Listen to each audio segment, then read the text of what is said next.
Welcome बच्चों, मैं संजू चौधरी और आज हम बात करेंगे कक्षा 10 के सामाजिक अध्ययन के अर्थशास्त्र की बुक के फर्स्ट पार्ट यानी कि फर्स्ट चैप्टर के बारे में, जिसका नाम है विकास। बच्चों, विकास अथवा प्रगति की धारणा हमेशा से हमारे साथ रही है।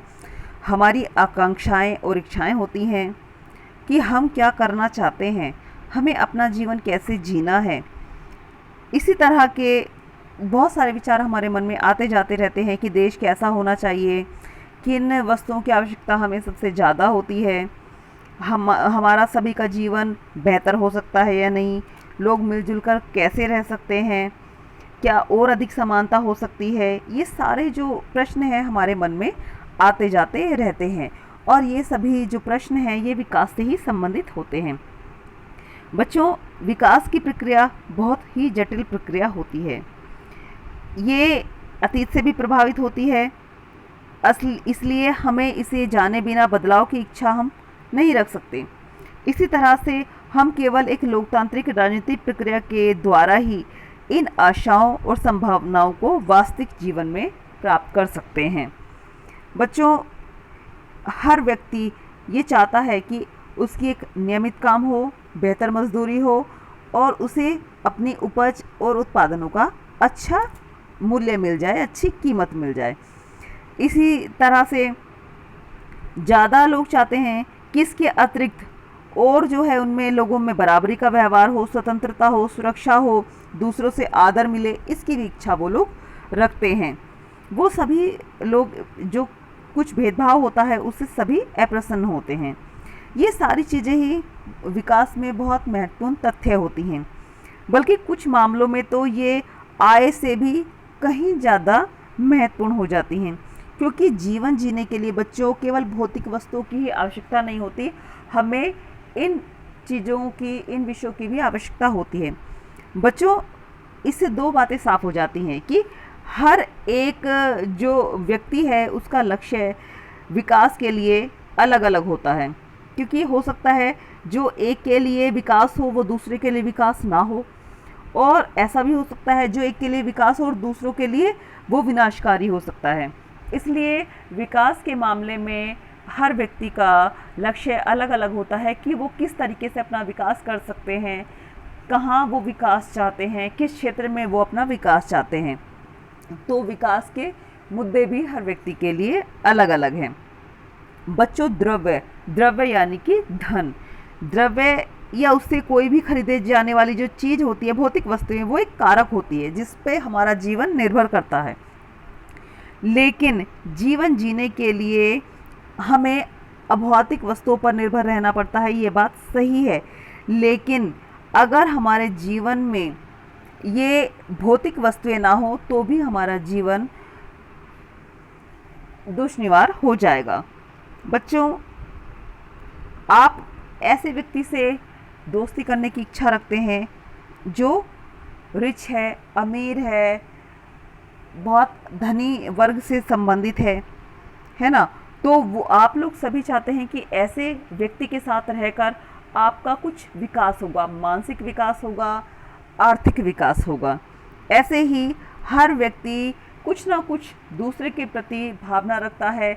वो किस मतलब से भावना रखता है, ये उसका अपना लक्ष्य होता है कि उसे किस चीज़ के लिए, किस महत्वपूर्ण मुद्दे के लिए अमुक व्यक्ति की आवश्यकता होती है। बच्चों, विभिन्न देशों या राज्यों की तुलना कैसे की जाए।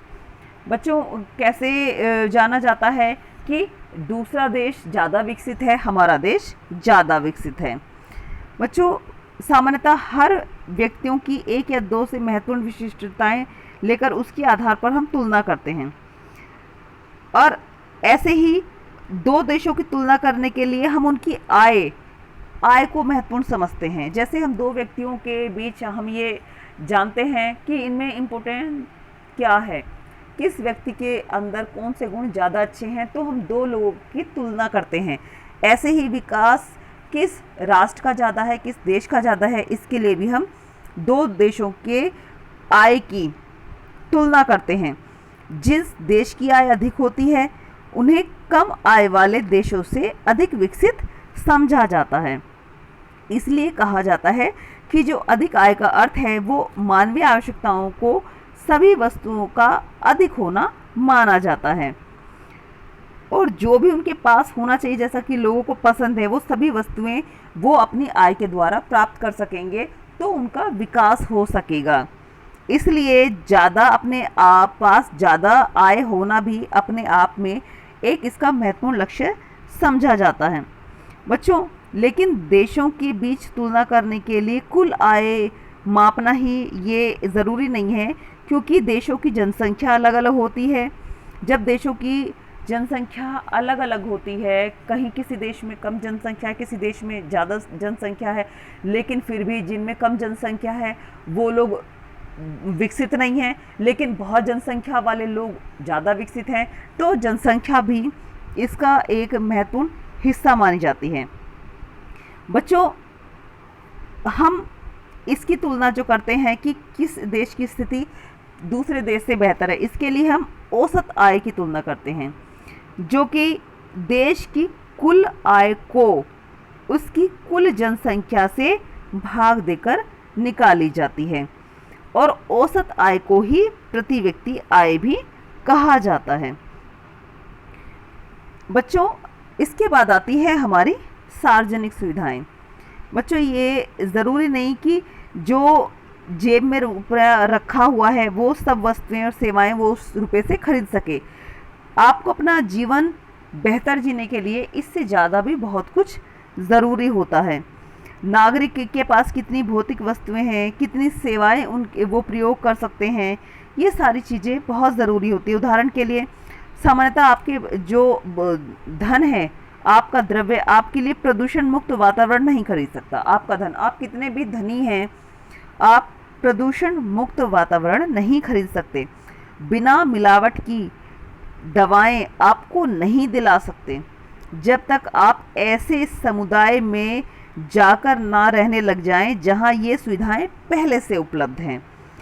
द्रव्य यानी कि पैसा आपको संक्रमण बीमारियों से भी नहीं बचा सकता जब तक आपका पूरा का पूरा समुदाय इससे बचने के लिए कदम नहीं उठाता।